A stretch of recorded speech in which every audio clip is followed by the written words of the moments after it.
ഇന്ന് തത്പുരുഷൻ സ്വാമി എത്തിയില്ല. അതുപോലെ തന്നെ നിങ്ങളുടെ ഇഷ്ടപ്പെട്ട ക്ലാസ് ഹരിനാമകീർത്തനം ക്ലാസ്സിന് സന്തോഷം എത്തിയിട്ടില്ല. അതോടൊപ്പം എനിക്കാണെങ്കിൽ എൻ്റെ തൊണ്ട ഇന്ന് പണിമുടക്കിലാണ്. എന്തായാലും ഇന്ന് ഭാഗ്യത്തിന് നമുക്ക് സോമൻ സാറോടെ വന്ന് കിട്ടി. അപ്പം ഞാൻ പറഞ്ഞിട്ടുണ്ട് എൻ്റെ കുറച്ച് നേരത്തേക്ക് ഉണ്ടാവുള്ളൂ, അത് കഴിഞ്ഞ് കഴിഞ്ഞാൽ സാർ ഒരു ക്ലാസ് എടുക്കണം മുതിർന്നവർക്ക് വേണ്ടി എന്ന് പറഞ്ഞിട്ടുണ്ട്. അദ്ദേഹം അത് സംബന്ധിച്ചിട്ടുണ്ട്. ഇത് മാത്രമല്ല, ദൈവദശകത്തെ അധികരിച്ചിട്ടാണ് പറയാമെന്ന് പറഞ്ഞിരിക്കുന്നത്. അപ്പം ആ ക്ലാസ് എന്തായാലും ഉണ്ടാവും. ഞാനൊരു എന്തെങ്കിലും കുറച്ച് നേരം പറഞ്ഞങ്ങ് നിർത്താം.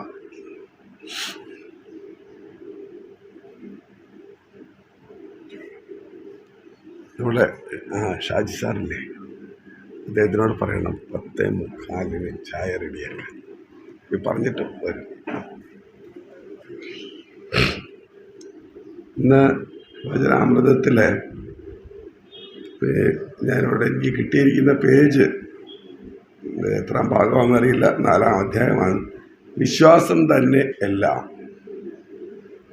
ബ്രഹ്മസമാജാംഗമായ മണിലാൽ നിരാകാരവാദിയാകുന്നു. അദ്ദേഹത്തെ ലക്ഷ്യമാക്കിക്കൊണ്ട് ഗുരുദേവൻ പറഞ്ഞു, കബീർ പറയാറുണ്ട്, സാകാരം എൻ്റെ അമ്മ, നിരാകാരം എൻ്റെ അച്ഛൻ. ആരെ നിന്ദിക്കും ആരെ വന്ദിക്കും? ത്രാസിൻ്റെ 2 തട്ടും തുല്യം. ഹലധാരി പകൽ സാകാരത്തെയും രാത്രിയിൽ നിരാകാരത്തെയും ധ്യാനിക്കുന്നു. എന്തു ഭാവം ആശ്രയിച്ചാലും ശരിയായ വിശ്വാസമുണ്ടെങ്കിൽ മതി. സാകാരത്തിൽ വിശ്വസിച്ചോളൂ, അല്ലെങ്കിൽ നിരാകാരത്തിൽ വിശ്വസിച്ചോളൂ. എന്തായാലും അത് ഗാഢവും ദൃഢവുമായിരിക്കണം. ഇടയ്ക്ക് ചോദിച്ചിട്ട്, ഇതിൽ ആരെങ്കിലും ഭജന പാടുന്നവരുണ്ടോ? പാടാൻ കഴിവുള്ളവർ ആരുമില്ല? അത് മനഃപൂർവ്വം പറയാതിരിക്കുന്നതാണോ? ശ്രീരാമകൃഷ്ണൻ ശംഭുമല്ലികൻ ബാഗ്ബസാറിൽ നിന്ന് നടന്ന് ദക്ഷിണേശ്വരത്തുള്ള സ്വന്തം ഉദ്യാനത്തിലേക്ക് വരാറുണ്ട്. ആരോ ചോദിച്ചു, ഇത്ര ദൂരമില്ലേ, വല്ല വണ്ടിയും പിടിച്ചു വന്നുകൂടെ? വഴിക്ക് അപകടം എന്തെങ്കിലും ഉണ്ടായെന്ന് വരാം. അത് കേട്ട് ശംഭുവിൻ്റെ മുഖം ചുമന്നു. അയാൾ അലറി, എന്ത്? ഞാൻ ഭഗവൻ നാമവും ഉച്ചരിച്ചുകൊണ്ട് പുറപ്പെടുന്നു. പിന്നെ അപകടമോ? വിശ്വാസം കൊണ്ട് സർവവും സാധിക്കും. ഇന്ന ആളെ കണ്ടാൽ ഇതൊക്കെ സത്യമെന്ന് വിശ്വസിക്കാം. ഇന്ന ഖജാൻജി എന്നോട് വർത്തമാനം പറഞ്ഞാൽ ഇതൊക്കെ നേരാണെന്ന് സ്വീകരിക്കാം എന്നും ഞാൻ ചിലപ്പോൾ കരുതാറുണ്ട്. മനസ്സിൽ കരുതിയത് അങ്ങനെ തന്നെ വന്നു ചേരാറുമുണ്ട്. മാസ്റ്റർ ആംഗല ന്യായശാസ്ത്രം പഠിച്ചിട്ടുണ്ട്. വെളുപ്പാൻ കാലത്തെ സ്വപ്നം ഫലിക്കുമെന്ന് അന്ധവിശ്വാസികൾ മാത്രമേ വിശ്വസിക്കൂ എന്ന് ഹേത്വാഭാസത്തെപ്പറ്റി പറയുന്ന അധ്യായത്തിൽ വായിച്ചിട്ടുണ്ട്. അതുകൊണ്ട് അയാൾ ചോദിച്ചു, ചിലപ്പോഴൊക്കെ ഒക്കാതെയും വന്നിട്ടില്ലേ? ശ്രീരാമകൃഷ്ണൻ, ഇല്ല, അക്കാലത്ത് എല്ലാം ഒത്തു വന്നിരുന്നു. അന്നൊക്കെ ഈശ്വരനാമം ചൊല്ലിക്കൊണ്ട് എന്ത് വിശ്വസിച്ചുവോ അത് അതേപടി സംഭവിച്ചു പോന്നു.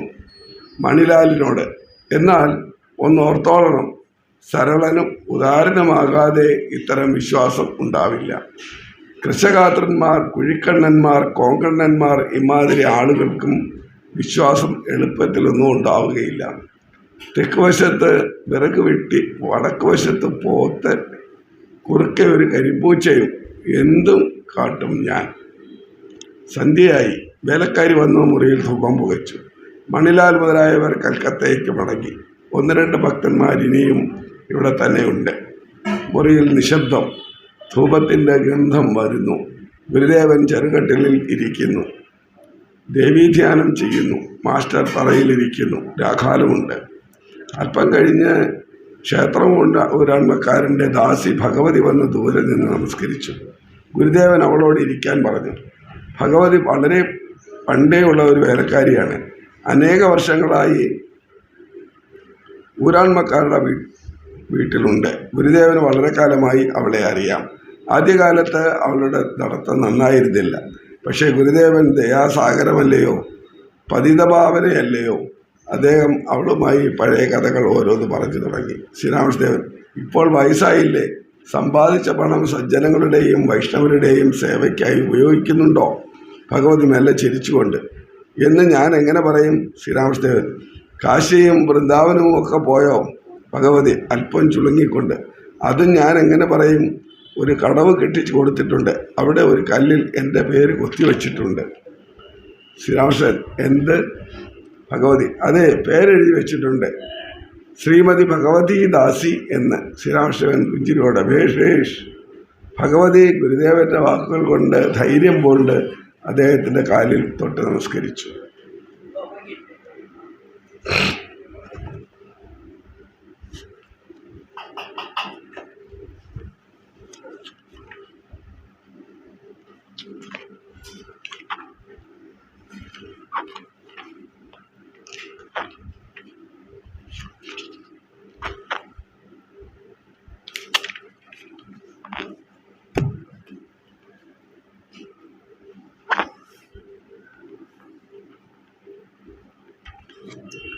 വിശ്വാസം തന്നെ എല്ലാം.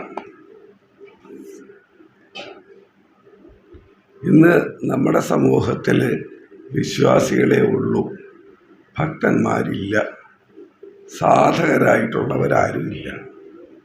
എല്ലാവരും വിശ്വാസികളാണ്. കാരണം നമുക്ക് വിശ്വാസം ഭഗവാനിലുണ്ട്. പക്ഷെ ഭഗവാനെ നമുക്ക് ആവശ്യമില്ല. നമുക്ക് ആവശ്യമുള്ളത് നമ്മളുടെ ഭൗതികമായ ആവശ്യങ്ങൾ മാത്രമാണ്. മകന് ജോലി കിട്ടണം, മകൾക്ക് പെട്ടെന്ന് വിവാഹം നടക്കണം, പിന്നെ പരീക്ഷ എഴുതുന്ന കുട്ടി, അപ്പോൾ അവന് നല്ല മാർക്ക് കിട്ടണം. സോ ഇങ്ങനെയൊക്കെയുള്ള ആവശ്യങ്ങൾക്ക് വേണ്ടിയിട്ട് നമ്മൾ ഭഗവാന്റെ അടുത്ത് പോകാറുണ്ട്. അതിനാണ് ക്ഷേത്രങ്ങളിൽ പോകുന്നത്. നമ്മൾ അവിടെ പോയി അർച്ചനയ്ക്ക് പൈസ കൊടുക്കും, പൂജാരി അർച്ചന ചൊല്ലും, ഫലം അത് പൂജാരിക്ക് കിട്ടും. കാരണം കാശ് കൊടുത്താൽ കിട്ടുന്ന സാധനമല്ല ആധ്യാത്മികമായ വിഷയങ്ങൾ. എന്ന് മാത്രമല്ല, ഇതിലെ ഒരു പ്രത്യേകതയുള്ളത്, ഈ നമ്മളാരും അധികം അറിയാതെ പോകുന്ന ഒരു കാര്യമാണ്, നമ്മൾ ചെയ്യുന്ന സാധനയുടെ ഫലമേ നമുക്ക് കിട്ടുള്ളൂ. ഏറ്റവും നല്ല ഉദാഹരണമാണ് ഇപ്പോൾ വാർത്താമാധ്യമങ്ങളിൽ നിറഞ്ഞു നിൽക്കുന്ന ഒരു വിഷയം. മദ്യം വിറ്റും പറ്റിച്ചും ലോൺ എടുത്തിട്ട് അത് തിരിച്ചു കൊടുക്കാതെയും ഗവൺമെൻറ്റിന് കൊടുക്കേണ്ട ടാക്സ് വെട്ടിച്ചും ഒക്കെ പണം ഉണ്ടാക്കി, എന്നിട്ട് അതൊക്കെ സ്വർണമാക്കി കൊണ്ടുപോയി ശബരിമല അയ്യപ്പന് കൊടുത്തു ഒരാൾ. അവിടെ ഉണ്ടായിരുന്നവർ അത് കണ്ടപ്പോൾ ആഗ്രഹം തോന്നി, അവരവരുടെ ആവശ്യത്തിനുള്ളത് അവർ കൊണ്ടുപോയി. ഇതിൽ ഈ കൊടുത്തയാള് അയാളിൻ്റെ പാപത്തിൽ നിന്ന് രക്ഷപ്പെട്ടോ? ഇല്ല. അയാൾക്ക് ഇന്ന് ഇന്ത്യയിൽ കാലുകുത്താൻ നിവർത്തിയില്ല. ഇന്ത്യ, വിവേകാനന്ദ സ്വാമികൾ പറയുന്നുണ്ട്, അമേരിക്കയിൽ പോയിട്ട് തിരിച്ചു വന്നതിന് ശേഷം ഒരു പത്രപ്രവർത്തകൻ ചോദിച്ചു, സ്വാമിജി, അങ്ങ് ഇവിടെ നിന്ന് പോകുമ്പോഴുണ്ടായിരുന്ന ഭാരത സങ്കല്പം എന്തായിരുന്നു? മടങ്ങി വരുമ്പോൾ ഈ ഭൂമിയിൽ കാല് വയ്ക്കുമ്പോൾ എന്താണ് അങ്ങയുടെ സങ്കല്പം എന്ന് ചോദിച്ചാൽ പറഞ്ഞു, ഞാൻ ഇവിടെ നിന്ന് പോകുമ്പോൾ ഇതൊരു പവിത്ര ഭൂമിയായിരുന്നു, പക്ഷെ ഞാൻ വന്നത് പുണ്യഭൂമിയിലേക്കാണ്. പവിത്രമായ ഒരു സ്ഥലത്ത് നിന്ന് പോയത് ഭോഗഭൂമിയിലേക്കാണ്. അവിടെ നിന്ന് തിരിച്ച് ഇങ്ങോട്ട് വരുന്നത് പുണ്യഭൂമിയിലേക്കാണ്. ഇത് ആദ്യം പവിത്രമായ പരിശുദ്ധമായ ഒരു നല്ല, എന്താ പറയുക, ആത്മീയമായ ഒരുപാട് പ്രവർത്തനങ്ങളൊക്കെ നടക്കുന്ന ഒരു നല്ല രാജ്യത്തിൽ നിന്നാണ് സ്വാമിജി അമേരിക്കയിലേക്ക് പോയത്. അത് ഭോഗഭൂമിയാണ്. അവിടെ എല്ലാവരും സംതൃപ്തരാണ്, സന്തോഷവാന്മാരാണ്. പക്ഷേ ആധ്യാത്മികമായ വിഷയങ്ങൾ അവർക്കറിയില്ല. അവരുടെ ആധ്യാത്മികത എന്ന് പറഞ്ഞാൽ ഞായറാഴ്ച പള്ളിയിൽ പോവുക, പ്രാർത്ഥിക്കുക, പിന്നെ അത്യാവശ്യം കുമ്പസാരം കൈക്കൊള്ളുക, പിന്നെ ഇതൊക്കെ ഉണ്ടാവും, കുമ്പസരിക്കുന്ന ഒരു രീതിയൊക്കെ ഉണ്ടാവും. അത് കഴിഞ്ഞ് തിരിച്ച് വീട്ടിലെത്തിക്കഴിഞ്ഞാൽ അടുത്ത ദിവസം മുതൽ വീണ്ടും ശങ്കരൻ തങ്ങിയെ തന്നെ മൂഷ്യ സ്ത്രീയെ വീണ്ടും പഴയതുപോലെ അവരുടെ ജീവിത രീതിയിലേക്ക് പോകും. പക്ഷേ അങ്ങനെയുള്ള ഒരു മണ്ണിൽ പോയപ്പോഴാണ് സ്വാമിജിക്ക് ബോധ്യമായത്, ഇത് പവിത്ര ഭൂമിയല്ല, ഇത് പുണ്യഭൂമിയാണ്.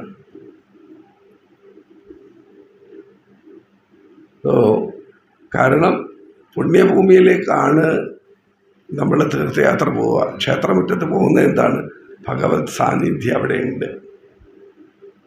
അതുകൊണ്ട് അവിടുത്തെ ഒരു മണ്ണോ ഇലയോ തടിയോ നമ്മൾ എടുക്കാൻ തയ്യാറല്ല. ഇപ്പം ക്ഷേത്രത്തിൽ കാവുകളില്ല. കാവുകളുണ്ടായിരുന്ന കാലത്ത് ക്ഷേത്രത്തിൻ്റെ കാവുകളിൽ എന്തൊക്കെ വീട് കിടന്നാലും ആരും എടുത്തുകൊണ്ട് പോയില്ലായിരുന്നു. സോ ഇവിടെ ശബരിമല വിഷയത്തിൽ താൻ ചെയ്തു വെച്ച പാപമൊക്കെ തീരാൻ വേണ്ടിയിട്ട് കൊണ്ടുവന്ന് ശബരിമല ശാസ്താവിന് അതൊക്കെ അങ്ങ് കൊണ്ടർപ്പിച്ചു. പക്ഷേ എന്നിട്ടും അതൊന്നും തീർന്നില്ല. അതുകൊണ്ടാണ് ഈ പുണ്യഭൂമിയിൽ നിൽക്കാൻ സാധിക്കാതെ വിദേശത്ത് പോയി താമസിക്കേണ്ടി വന്നത്. ഇവിടെ ഇരുന്നവരോ അവർക്ക് ആവശ്യമുള്ളതൊക്കെ അവരെടുത്തുകൊണ്ട് പോയി. ഇതിൽ ഈ കൊടുത്ത സ്വർണമോ എടുത്തുകൊണ്ട് പോയ സ്വർണമോ അയ്യപ്പസ്വാമിക്ക് ആവശ്യമില്ല. അയ്യപ്പസ്വാമിക്ക് എന്താണ് ആവശ്യം? അയ്യപ്പസ്വാമിക്ക് ആവശ്യം ശുദ്ധമായ ഹൃദയത്തോടെയുള്ള പ്രാർത്ഥന. 41 ദിവസം വ്രതം നിന്ന്, അതായത് മറ്റ് ഭൗതികമായ ഒരു സങ്കല്പവും ഇല്ലാതെ ദിനരാത്രങ്ങൾ, രാത്രിയും പകലും തുടർച്ചയായി ദൈവീക സങ്കല്പത്തോടു കൂടി ആത്മീയ ചിന്തകളോടുകൂടി കഴിഞ്ഞുകൂടി എന്നിട്ട് ഇവിടെ നിന്ന് അവിടെ എത്തിക്കഴിഞ്ഞാൽ ഭഗവാന്റെ ദർശനം അതൊരു വലിയ സായുജ്യമാണ്. ഒരു സെക്കൻഡേ കിട്ടുള്ളൂ. അതിന് വേണ്ടിയിട്ടാണ് നമ്മൾ ഇത്രയും കഷ്ടപ്പെടുന്നത്. അപ്പോൾ ചോദിക്കും, ഇപ്പോൾ വേദാന്തമൊക്കെ പറയുന്നത് നിൻ്റെ ഉള്ളിലാണ് ഈശ്വരൻ ഇരിക്കുന്നതെന്നാണ്. അല്ലെങ്കിൽ തന്നെ ഒരിക്കലും ഒരാൾ ഈശ്വരനോട് ചോദിച്ചു എന്നാണ് പറയുന്നത്,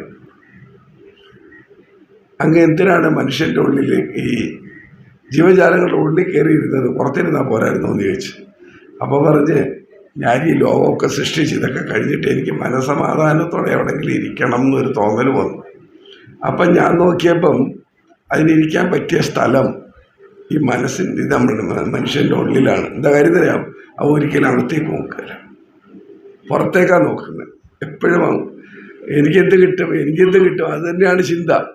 തൻ്റെ ഉള്ളിലിരിക്കുന്ന ആത്മീയ ചൈതന്യത്തെ ഉണർത്തുന്നതാണ് ജീവിത ലക്ഷ്യം.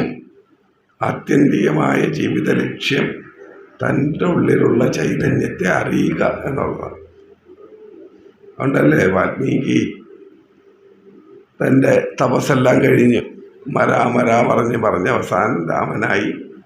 ആ രാമൻ ആ രാമ എന്നുള്ള 2 അക്ഷരം കൊണ്ടാണ് വാൽമീകിക്ക് സായുജ്യമടയാൻ കഴിഞ്ഞത്. ആ വാൽമീകി ആ പുറ്റിൽ നിന്ന് പുറത്ത് വന്നു ചെതൽപ്പുറ്റിൽ നിന്ന് പുറത്ത് വന്നു കഴിഞ്ഞപ്പോഴേ അദ്ദേഹം കാണുന്ന ലോകം ഒരു പുതിയ ലോകമാണ്. അതിന് മുൻപുണ്ടായ എല്ലാം പോയി കഴിഞ്ഞു, ഒന്നും മനസ്സിലില്ല. അതുകൊണ്ടാണ് സപ്തർഷികളോട് ചോദിച്ചത്, നിങ്ങളൊക്കെ ആരാ? പറഞ്ഞു, ഞങ്ങൾ സപ്തർഷികളാണ്, കാര്യങ്ങളൊക്കെ പറഞ്ഞു. അപ്പം എല്ലാം കേട്ട് കഴിഞ്ഞപ്പോൾ ചോദിച്ചാൽ അപ്പം ഞാനാരാ? സ്വയം മറന്നിരിക്കും. കാരണം രാമമന്ത്രം ജപിച്ചത് വാൽമീകിക്ക് വേണ്ടിയിട്ട് അമ്പലത്തിലെ പൂജാരിയല്ല, രത്നാകരൻ എന്ന കാട്ടാളൻ ഈ പിടിച്ചു പറിച്ചുകൊണ്ട് പോയവന് വേണ്ടിയിട്ട്. രാമമന്ത്രം ജപിച്ചത് ഒരു പൂജാരിയുമല്ല, സപ്തർഷികളുമല്ല, ആരുമല്ല, സ്വയം. ആ രാമമന്ത്രം ജപിച്ച് എന്ത് പറ്റി? ക്രമേണ ജീവിതത്തിൻ്റെ ഓരോ കാര്യങ്ങളും മറന്നു, ദിനചര്യകൾ മറന്നു, ആഹാരം മറന്നു, മലമൂത്രാദി വിസർജനങ്ങളെല്ലാം മറന്നു. ഇതെല്ലാം പോയി അവസാനം ശ്വാസം എടുക്കുന്നത് പോലും ആർക്കും അറിയില്ല. ആ രീതിയായിപ്പോയി. അതുകൊണ്ടാണ് അത് ചെതൽപ്പുറ്റായത്. കാരണം ചെതൽവ് നോക്കുമ്പോഴേ അനങ്ങാതിരിക്കുന്ന ഒരു സ്വരൂപമാണത്. അപ്പോൾ അത് ഏതോ മരത്തിൻ്റെ കുറ്റിയായിരിക്കുക എന്ന് വിചാരിച്ചിട്ടാണ് ഈ ചെതൽ കയറി പൊതിഞ്ഞത്. ആ ചെതൽപ്പുറ്റിൽ നിന്ന് വെളിയിൽ വന്ന വാൽമീകിയാണ് അന്ന് ചോദിച്ചത്. അപ്പോൾ അവിടെ വേറൊരു കാര്യം കൂടി ഓർക്കണം. നമ്മളുടെ നാമജപത്തിൻ്റെ പ്രാധാന്യം എന്താണെന്നാൽ സ്ഥിരമായി സ്ഥായിയായി ഒരു മന്ത്രം ആവർത്തിച്ചു കൊണ്ടേയിരുന്നാൽ ആ മന്ത്രം ജപിച്ച് സിദ്ധി വന്നതിന് ശേഷം മാത്രമേ ഈ ശരീരം ഉപേക്ഷിക്കാൻ പറ്റൂ. അങ്ങനെയൊരു പ്രത്യേകതയുണ്ട്. രാമമന്ത്രം ഉപദേശിച്ച സപ്തർഷികൾ പോയിട്ട് ആയിരക്കണക്കിന് വർഷങ്ങൾ കഴിഞ്ഞ് തിരിച്ചു വന്ന് ഈ പ്രദേശത്ത് വന്നപ്പോഴും ഒരാൾ പറഞ്ഞ, പണ്ട് നമ്മളൊരാളെ ഇവിടെ പിടിച്ചിരുത്തിയിട്ട് പോയായിരുന്നു. അപ്പോൾ അയാളിവിടെ ഉണ്ടാവുമല്ലോ, അവിടെയൊക്കെ അന്വേഷിച്ച് നോക്കി, ഒന്നും കിട്ടിയില്ല. ഒരുപാട് അന്വേഷിച്ചു, ഒന്നും കിട്ടിയില്ല. കുറേ ചെതൽപ്പുറ്റുകൾ അവിടെ ഇവിടെയൊക്കെ ഉണ്ട്. അപ്പോൾ ഒരാൾ പറഞ്ഞു 2 മരത്തിൻ്റെ നടുവിലായിട്ടാണ് ഇരുത്തിയത്. പക്ഷേ ഇപ്പം മരമില്ല. ആ മരം പോയി വേറെ മരങ്ങൾ വന്നു, അതൊക്കെ വളരെ വലിയ മരങ്ങളായിരിക്കുന്നു. അങ്ങനെ തപ്പിപ്പിടിച്ചിട്ടാണ് ഈ ചെതൽപ്പുറ്റ് കുത്തിപ്പൊളിക്കുന്നത്. അപ്പോൾ അതിനിടയിൽ ഒരു സപ്തർഷികളിൽ ഒരാൾ പറയുകയാണ്, ആ മനുഷ്യൻ ഇപ്പം മരിച്ചു പോയിട്ടുണ്ടാവും, അതുകൊണ്ട് തപ്പിയിട്ട് കാര്യമില്ല. അപ്പോൾ മന്ത്രോപദേശം, ആ രാമമന്ത്രം ജപിക്കാൻ പറഞ്ഞ ഋഷി പറഞ്ഞത്, ഇല്ല, രാമമന്ത്രം ഉപദേശിച്ചിട്ടാണ് പോയത്. ആ മന്ത്രം ജപിച്ച് സായുജ്യം അടയാതെ ആ മനുഷ്യൻ ശരീരം ഉപേക്ഷിക്കില്ല. അപ്പം അത് തന്നെയാണ് നമ്മുടെ ഈ അവസ്ഥ. അതുകൊണ്ട് നമ്മളുടെ ധനം നമ്മൾ ചെലവ് ചെയ്യണം. ധനം ഒരിടത്ത് ചേർത്ത് വയ്ക്കാനുള്ളതല്ല. നിത്യതിൻ്റെ ഒരിക്കലും പറഞ്ഞതാണ്, ഈ ഇവിടെ വെച്ചിട്ട് ഊട്ടിയിലെ ഫേൺഹിൽ ആശ്രമത്തിൽ വെച്ചിട്ട് അവിടെ ഒരാൾ എങ്ങനെയാണ് ഭഗവാൻ കാര്യങ്ങൾ അറേഞ്ച് ചെയ്യുന്നതെന്ന് നോക്കുള്ളൂ. ഒരാൾ ഒരു ഉരുളക്കിഴങ്ങ് മർച്ചൻ്റാണ്. ഇതേ ഒരു വലിയ തട്ടിൽ കുറച്ച് ഫ്രൂട്ട്സൊക്കെ വെച്ച് വലിയൊരു കവറൊക്കെ വെച്ച് കൊണ്ടുവന്ന് സ്വാമിജിയുടെ പാദത്തിൽ സമർപ്പിച്ച് ഭാര്യയും ഭർത്താവും നമസ്കരിച്ച് അവിടെ എഴുന്നേറ്റ് നിന്നു. അപ്പോൾ അവിടെ നിന്ന് വർത്തമാനം പറഞ്ഞിരിക്കുമ്പോൾ പുറത്തൊരു സ്ത്രീ വന്ന് നിന്ന് കരയുന്നുണ്ട്. അപ്പോൾ അവിടെ നിന്നൊരാളിനോട് ആ സ്ത്രീ അകത്തേക്ക് വിളിക്കാൻ പറഞ്ഞു. വിളിച്ചവരകത്തേക്ക് വന്നപ്പോൾ യതി അവരോടൊന്ന് ചോദിച്ചൊന്നുമില്ല, എന്തിനാ വന്നത്, എന്തിനാ കരയുന്നത്, ഒന്നും ചോദിച്ചില്ല. കൈ കൊണ്ട് ഇങ്ങനെ കാണിച്ചു. അപ്പോൾ ആ പൊതിയെടുത്ത് അവിടെ നിന്ന് ആരോ പൊതിയെടുത്ത് കൈ കൊടുത്തു. അത് അമ്മയുടെ കൊടുത്ത് കൊണ്ടുപോക്കോളൂ എന്ന് പറഞ്ഞു. ഓഫ് കോഴ്സ് ഏത് സാധാരണക്കാരന് മനസ്സിലാവും അവരെന്തോ സഹായത്തിന് വന്നു എന്ന്. പക്ഷേ അവിടെ മറ്റൊരു സംഭവം നടന്നത്, ഈ ദക്ഷിണ കൊടുത്ത ആളുണ്ടല്ലോ, അദ്ദേഹം പറഞ്ഞു, സ്വാമിജി അത് കുറച്ച് വലിയ സംഖ്യ ഉണ്ട്. ഇപ്പോൾ എഴുതി പറഞ്ഞത് ആ അമ്മയ്ക്ക് ആവശ്യമുള്ള പണമേ അതിലുള്ളൂ. മനസ്സിലായില്ലേ? ആ അമ്മയ്ക്ക് ആവശ്യമുള്ള പണമേ അതിലുള്ളൂ എന്നൊരു സംഭവം ഞാൻ പറഞ്ഞു കേട്ടിട്ടുണ്ട്. അപ്പം അത് കഴിഞ്ഞപ്പോൾ ഇത് ഗുരു പറഞ്ഞു, നിത്യേതി പറഞ്ഞു, ഈ വെള്ളത്തിൽ കിടക്കുന്ന വള്ളത്തിൽ വെള്ളം കയറിക്കൊണ്ടേയിരിക്കും. അത് കോരി കളഞ്ഞില്ലെങ്കിൽ വെള്ളത്തിൽ മുങ്ങിപ്പോവും. വെള്ളത്തിൽ കിടക്കുന്ന വള്ളത്തിൽ വെള്ളം വന്നുകൊണ്ടേയിരിക്കും. ആ വെള്ളം കോരി കളഞ്ഞില്ലെങ്കിൽ വെള്ളത്തിൽ മുങ്ങിപ്പോവും. അപ്പം അത് തന്നെയാണ് നമ്മുടെയൊക്കെ അവസ്ഥ. അപ്പം നമ്മൾ സമ്പാദനം നിർബന്ധമായിട്ടും വേണം. ധനസമ്പാദനം. ഇപ്പം വേദാന്തത്തിൽ വലിയ കാര്യമൊക്കെ പറയും, ഞാനും പറയും പണം കൊണ്ടൊന്നും നേടാനില്ല എന്നൊക്കെ. അതൊക്കെ ശരിയാണ്. പക്ഷേ പണം ഇല്ലെങ്കിൽ ഒന്നും നടക്കില്ല. അപ്പം ഞാനും ആര് പണം തരുമെന്ന് പറഞ്ഞാണ് ഇരിക്കുന്നത്.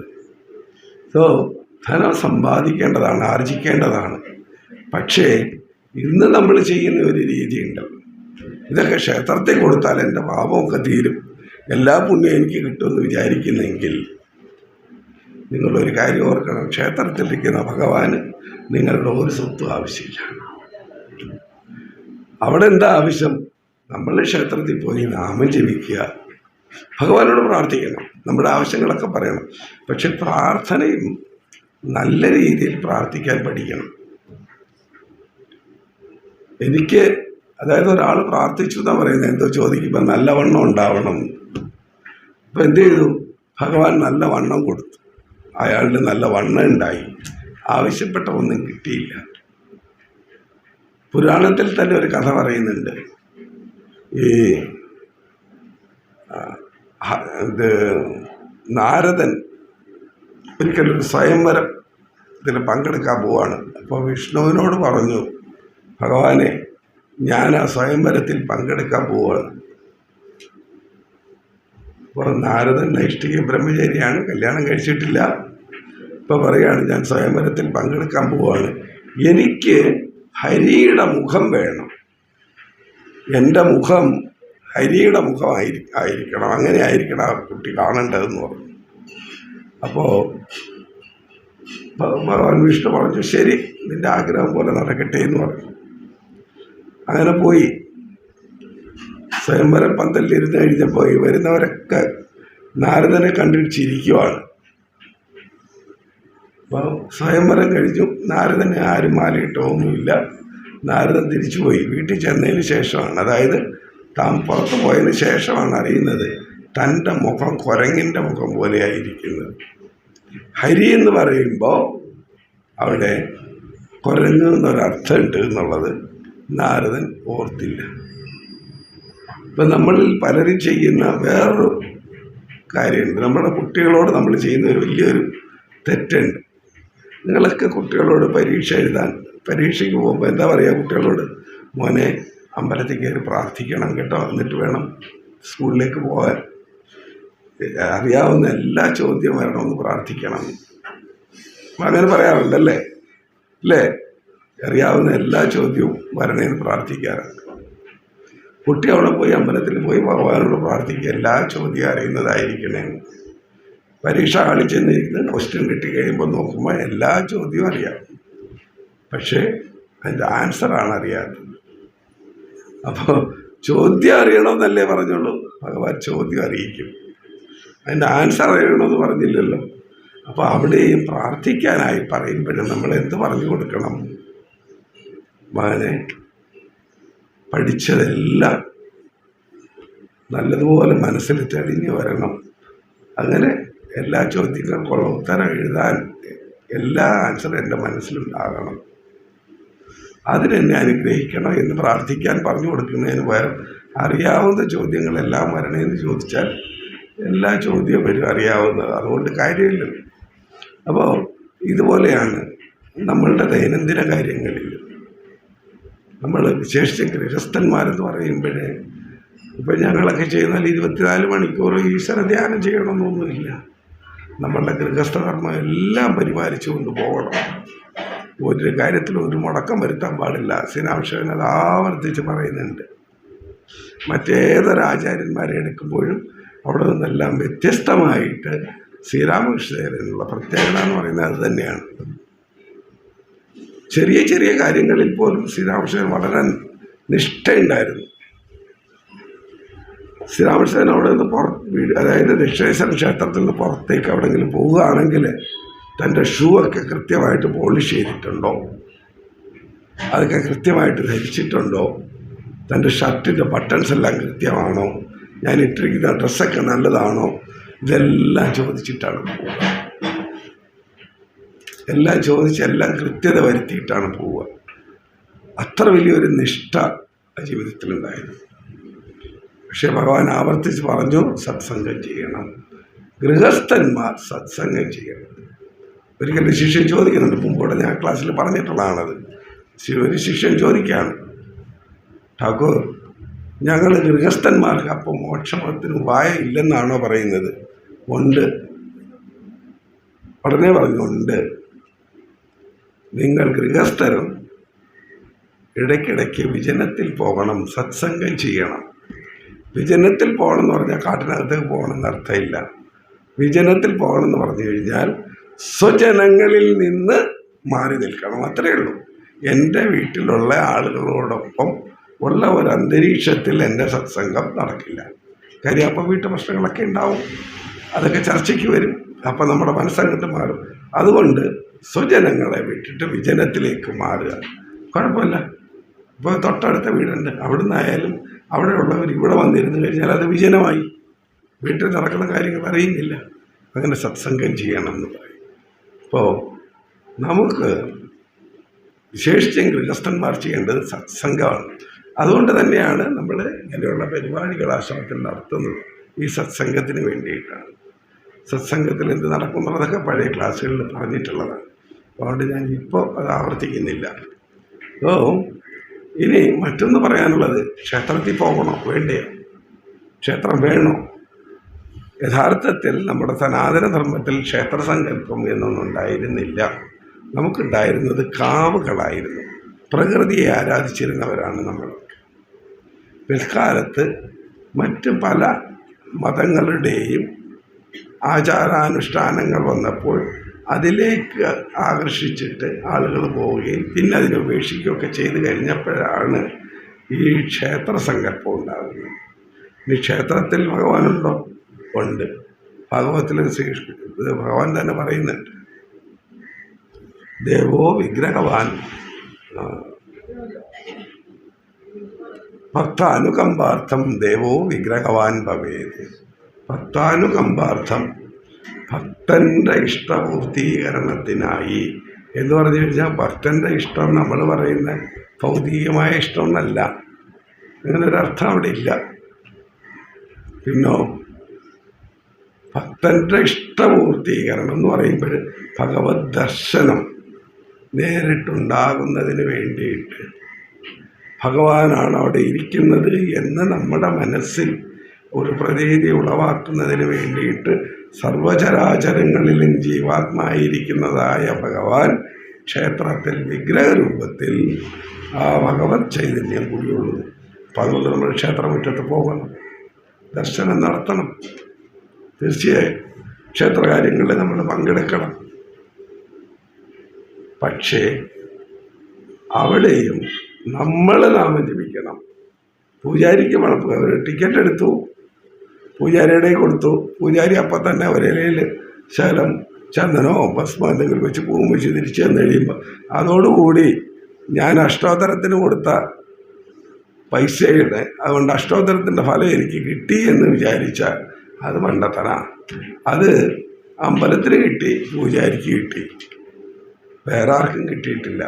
നമ്മൾ ഈ ആധ്യാത്മികത എന്ന വിഷയം അതിൽ നമ്മൾ സ്വയം ചെയ്യുന്ന സാധനയ്ക്ക് മാത്രമേ നമുക്ക് ഫലം കിട്ടുള്ളൂ. പൈസ കൊടുത്ത് വിലയ്ക്ക് വാങ്ങാൻ കിട്ടുന്ന ഒരു സാധനമല്ല എന്ത് ഭക്തിയും ആധ്യാത്മിക സാധനയും. അതാണ് നമ്മളെപ്പോഴും ഓർക്കേണ്ടത്. അപ്പോൾ അഷ്ടോത്തരത്തിന് ടിക്കറ്റ് എടുത്ത് അഷ്ടോത്തരത്തിന് കൊടുത്തു കഴിഞ്ഞാൽ അവിടെ പൂജാരി അഷ്ടോത്തരം ചൊല്ലുമ്പോൾ അവിടെ കൂടെ നിന്ന് നമ്മൾ ചൊല്ലണം. ഇനി പൂജാരി ചൊല്ലിയില്ലെങ്കിലും നമ്മൾ അവിടെ നിന്ന് അഷ്ടോത്തരം ചൊല്ലിയിട്ട് പോരണം. അതുപോലെ തന്നെ നമുക്ക് കിട്ടുന്ന ധനം സാമ്പത്തികമായ എന്തുമാകട്ടെ അല്ലെങ്കിൽ മറ്റെന്തെങ്കിലും നമുക്ക് ആവശ്യമില്ലാത്തതാണെങ്കിൽ ആവശ്യമുള്ളവരായിട്ടുള്ളവർക്ക് വിതരണം ചെയ്യണം. അത് ഭഗവാൻ ഇഷ്ടമാണ്. അതാണ് ഭഗവാന്റെ ആഗ്രഹം. ഇവിടെ കാലടി അടുത്ത് കാലടി ഒരു 4-5 കിലോമീറ്റർ ഉള്ളിലായിട്ടുള്ളൊരു ക്ഷേത്രമുണ്ട്, തിരുവെള്ളമാൻ പുള്ളി ക്ഷേത്രം. അവിടെ നവീകരണ കലശമൊക്കെ നടത്താൻ തീരുമാനിച്ചു. ഞാനീ പറയുന്നത് സംഭവിച്ചത് 1983-83 83 സമയത്താണ്. അപ്പോൾ ഈ നവീകരണ കലശമൊക്കെ തുടങ്ങുന്നതിന് മുമ്പ് ഒരു പ്രായശ്ചിത്തം ചെയ്യണം. കാരണം അവിടെ വന്നിട്ടുള്ളതായ തെറ്റുകുറ്റങ്ങളൊക്കെ പുറത്ത് അതൊക്കെ മാറി ക്ഷേത്രവും ക്ഷേത്ര പരിസരവും ശുദ്ധമായി ആധ്യാത്മികമായ ഒരു പ്രസരിപ്പ്, ഒരു കറണ്ട് അവിടെ ഉണ്ടാവണം. അപ്പോൾ അതുകൊണ്ട് അതിന് മുമ്പുണ്ടായ തെറ്റുകൾക്കൊരു പ്രായശ്ചിത്തം. അപ്പോൾ അതിന് വേണ്ടിയിട്ട് പല പൂജകളും പലരും ഒഴിവുകണ്ടു. പക്ഷെ ഒന്നും ഭഗവാൻ അങ്ങോട്ട് തൃപ്തിയാവുന്നില്ല. അപ്പോൾ അവിടെ ഇരുന്ന ഒരാൾ, ഒരു വൈദ്യൻ, അദ്ദേഹം പറഞ്ഞു, ഞാനൊരു കാര്യം മനസ്സിൽ കണ്ടു, അതൊന്ന് ഒഴിവുകൊണ്ട് നോക്ക്. അതെന്താ കണ്ടത് അത് ഞാൻ പറയില്ല, ആദ്യം ഞാൻ കണ്ട കാര്യം നിങ്ങളൊന്ന് ഒഴിവുകൊണ്ട് നോക്കുക, എന്നിട്ട് പറയുക. അപ്പം അങ്ങനെ അതൊഴിവുണ്ട് കണ്ടു കഴിഞ്ഞാൽ പറഞ്ഞു ഭഗവാൻ തൃപ്തനാണിത്, പരിപൂർണമായും ഭഗവാൻ തൃപ്തനാണ്. ഇനി നിങ്ങൾ പറയൂ, നിങ്ങൾ എന്താ ചെയ്യാമെന്ന് പറഞ്ഞത്? ഒന്നുമില്ല. ഈ നാട്ടുകാരെല്ലാവരും കൂടി ഈ ക്ഷേത്രമുറ്റത്ത് വന്നിരുന്നിട്ട് അവിടെ ശിവസഹസ്രനാമ അർച്ചന ചെയ്തോളാം. ആര്? പൂജാരിമാരല്ല, നാട്ടുകാർ അമ്പലത്തിൽ പോയി അർച്ചന ചെയ്തോളാം, അതാണ് പ്രായശ്ചിത്തമായിട്ട് ചെയ്യാമെന്ന് പറഞ്ഞത്. അപ്പോഴാണ് ദൈവജ്ഞന്മാരായിരുന്നവർ അല്ലെങ്കിൽ ദേവപ്രശ്നം വയ്ക്കുന്നവർ പറയുന്നു, ഭഗവാന് പരിപൂർണ സമ്മതമാണത്. മനസ്സിലായില്ല? അപ്പം നമ്മളുടെ ആധ്യാത്മിക സാധന എന്ന് പറയുന്നത് നമ്മൾ തന്നെ ചെയ്യണം. ഭർത്താവ് ജപിച്ചു എന്നതുകൊണ്ട് ഭാര്യയ്ക്ക് ആധ്യാത്മിക വളർച്ചയില്ല, അത് ഭർത്താവിന് മാത്രമുള്ളതാണ്. അതുപോലെ ധാർമ്മികമായ കാര്യങ്ങൾ, ഇപ്പം ഈ സ്വർണ്ണമൊക്കെ എന്തുകൊണ്ടാണ് മോഷണം പോയത്? ഇതെല്ലാം കൂടെ അവിടെ കൊണ്ടുകൊടുത്തു. അത് കൃത്യമായി വേറെ ഏതെങ്കിലും ധാർമ്മികമായ പ്രവർത്തനങ്ങൾ ചെയ്തിരുന്നു എങ്കിൽ തീർച്ചയായും ഭഗവാൻ അതിൽ സന്തോഷവാനായാണ്. അതിന് പകരം ഭഗവാന് നേരിട്ട് കൊടുക്കാമെന്നാണ് പറയുന്നത്. ഭഗവാന് നേരിട്ട് കൊടുക്കാൻ നിങ്ങളാരാണ്? ശ്രീരാമകൃഷ്ണൻ ശാസ്ത്ര എന്ന് പറയുന്ന ഭക്തനോട് ചോദിക്കില്ലേ, നീ ആരാ ഭഗവാനെ പറ്റി പ്രസംഗിക്കാൻ? നിനക്കെന്താ അധികാരം അതിനുള്ളത്? നീ ഭഗവാനെ കണ്ടിട്ടുണ്ടോ? ഭഗവാനുമായിട്ട് എന്തെങ്കിലും സംസാരിച്ചിട്ടുണ്ടോ? ഇതൊന്നുമില്ലാതെ നീ എങ്ങനെയാണ് ഭഗവാനെ പറ്റി പ്രസംഗിക്കാൻ നടക്കുന്നത്? ആദ്യം നിനക്ക് ഈശ്വര ദർശനം ഉണ്ടാവണം. അത് കഴിച്ചിട്ടാവാം മറ്റുള്ളവരെ പഠിപ്പിക്കുക. അപ്പം അതുകൊണ്ട് നമ്മൾ എപ്പോഴും ഓർത്തിരിക്കേണ്ട കാര്യം, ആധ്യാത്മിക സാധന എന്ന് പറയുന്നത് ഒരിക്കലും നമ്മൾ പൈസ കൊടുത്ത് വാങ്ങാൻ കിട്ടില്ല. നിങ്ങൾ ക്ഷേത്രത്തിൽ പോയി ഭൗതികമായ ആവശ്യങ്ങൾ ആവശ്യപ്പെട്ടാൽ അതൊക്കെ നിറവേറ്റി കിട്ടും. പക്ഷെ അതും ആധ്യാത്മികമായി നമ്മളെ ഉയർത്തുന്നില്ല. നമുക്ക് ഈ ലോകം വിട്ടു പോകുമ്പോൾ കുണ്ടില്ല ഊസി കൂടി വാരാത് കടശി വരെ. ഈ കുഴയിലോ അത് ഒടിച്ചു പോയ സൂചി, ആ സൂചി പോലും ഒരാവശ്യത്തിനും ഉതകാത്ത ഒരു സാധനമാണ് ആ സൂചി. അതും അവസാനം നിൻ്റെ കൂടെ വരില്ല. നിൻ്റെ കൂടെ വരുന്നത് നീ ചെയ്ത ധാർമ്മിക പ്രവർത്തനങ്ങളും ആധ്യാത്മിക സാധനങ്ങളും മാത്രമായിരിക്കും. ആ വിശ്വാസമാണ് ഇവിടെ ഭഗവാൻ പറയുന്ന വിശ്വാസം. ഓം ശാന്തി ശാന്തി ശാന്തി. ഹരി ഓം.